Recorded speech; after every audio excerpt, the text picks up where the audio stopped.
Speaker का चुनाव तो आज होगा, लेकिन कांग्रेस सांसद राहुल गांधी को नेता प्रतिपक्ष चुन लिया गया है। इंडिया गठबंधन की बैठक में राहुल गांधी के नाम पर मुहर लगी और इस फैसले को लेकर लोकसभा के प्रोटेम स्पीकर भर्तृहरि महताब को चिट्ठी लिखकर जानकारी दी गई। नेता प्रतिपक्ष का पद पिछले 10 वर्षों से खाली था।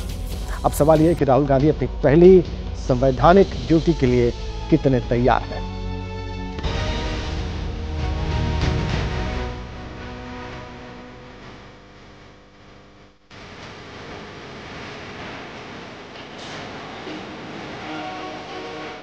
राहुल गांधी न सिर्फ कांग्रेस का चेहरा हैं, वो पार्टी के सर्वमान्य नेता भी हैं।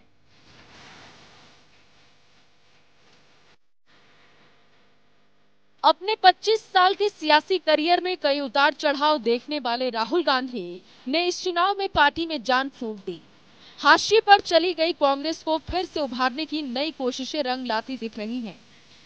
2014 और 2019 में लगातार 2 बार ऐसी करारी हार देखनी पड़ी कि उसे नेता प्रतिपक्ष का पद भी नसीब न हो सका।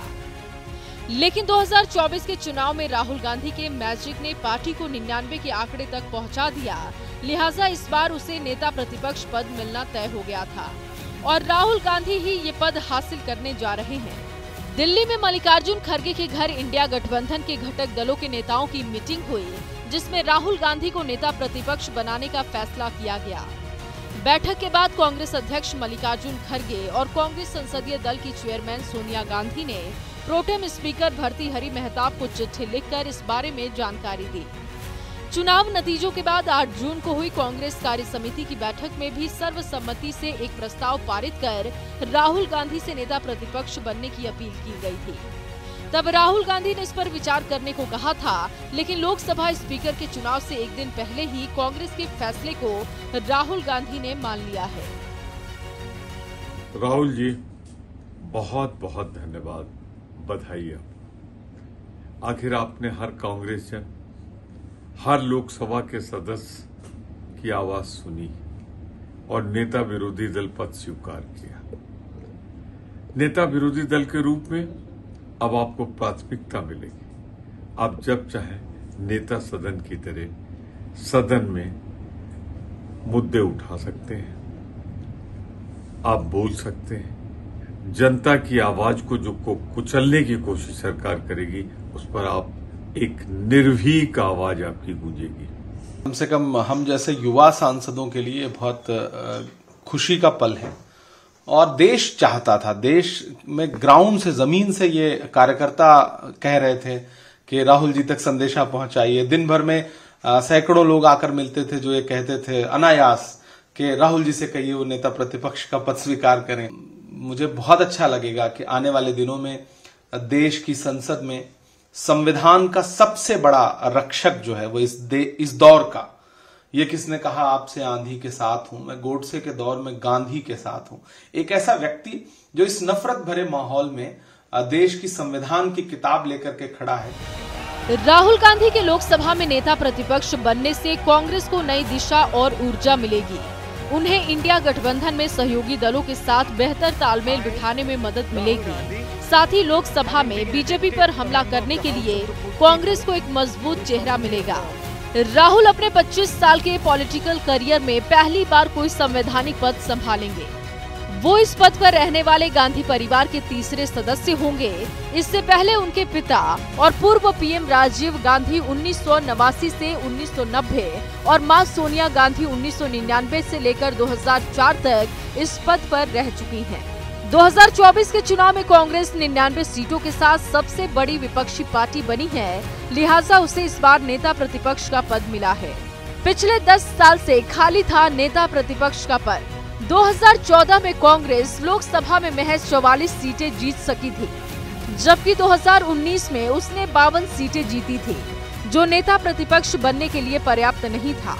लिहाजा 2014 और 2019 में किसी विपक्षी दल के पास इसके लिए जरूरी न्यूनतम 10% सदस्य नहीं थे। नेता प्रतिपक्ष पद के लिए दावा पेश करने के लिए किसी भी पार्टी को कुल 543 में से 55 सदस्यों का आंकड़ा पार करना होता है। नेता प्रतिपक्ष के रूप में राहुल को कई शक्तियां मिल जाएंगी। वो प्रधानमंत्री के साथ चीफ इलेक्शन कमिश्नर सहित चुनाव आयोग के 2 अन्य सदस्यों की नियुक्ति का चयन करने वाले प्रमुख पैनल का हिस्सा होंगे। इसके अलावा राहुल लोकपाल की नियुक्ति ईडी, सीबीआई के director, central vigilance commissioner, central information commissioner और एनएचआरसी प्रमुख को चुनने वाली सिलेक्टेड कमेटी के भी सदस्य होंगे। ऐसा पहली बार होगा जब इन पदों पर नियुक्ति के फैसलों में प्रधानमंत्री मोदी को राहुल गांधी से सहमति लेनी होगी। इसके अलावा राहुल गांधी भारत सरकार के खर्चों की ऑडिटिंग करने वाली लोक लेखा समिति यानी कि पीएसी के भी अध्यक्ष बन जाएंगे। वो सरकार के कामकाज की लगातार समीक्षा भी करेंगे। नेता प्रतिपक्ष को कैबिनेट मंत्री का रैंक मिलता है। इस पद पर रहने वाले नेता को केंद्रीय मंत्री के समान वेतन, भत्ता और अन्य सुविधाएं मिलती रहती हैं। राहुल को कैबिनेट मंत्री की तरह सरकारी बंगला और सचिवालय में एक दफ्तर मिलेगा। उन्हें मासिक वेतन और दूसरे भत्तों के लिए 3,30,000 रुपए मिलेंगे। बतौर सांसद राहुल को हर महीने 1 लाख रुपए वेतन और 45,000 रुपए भत्ता मिलता है। राहुल को कैबिनेट मंत्री के समान उच्च स्तर की सुरक्षा मिलेगी। 2004 से 2014 तक लगातार 2 बार मनमोहन सिंह की सरकार रही। राहुल उस सरकार में कोई अहम पद ले सकते थे, लेकिन उन्होंने ऐसा नहीं किया। राहुल का सियासी करियर 2004 में शुरू हुआ था। वो 2004 में अमेठी से पहली बार सांसद चुने गए थे। 2009 में फिर अमेठी के सांसद बने। 2013 में कांग्रेस के उपाध्यक्ष बने। 2014 में तीसरी बार अमेठी से सांसद बने। 2017 में वो कांग्रेस के अध्यक्ष चुने गए। 2019 में अमेठी और वायनाड से चुनाव लड़े। अमेठी से हार गए, जिसके बाद कांग्रेस के अध्यक्ष पद से इस्तीफा दे दिया। 2024 में रायबरेली और वायनाड से चुनाव जीते। वायनाड सीट छोड़ दी। अब लोकसभा में नेता प्रतिपक्ष बन गए हैं।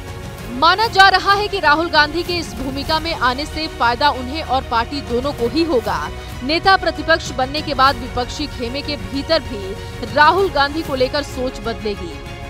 भारत यात्राओं ने राहुल गांधी को एक मास लीडर बना दिया है, जिसका लोहा सहयोगी दलों के साथ साथ एनडीए सहित देश भी मान रहा है। लेकिन नेता प्रतिपक्ष बनने के बाद उन लोगों की सोच भी बदलेगी, जो कहीं न कहीं अब भी राहुल गांधी की सियासी समझ पर सवाल खड़े करते रहे हैं। Bureau report, ABP news.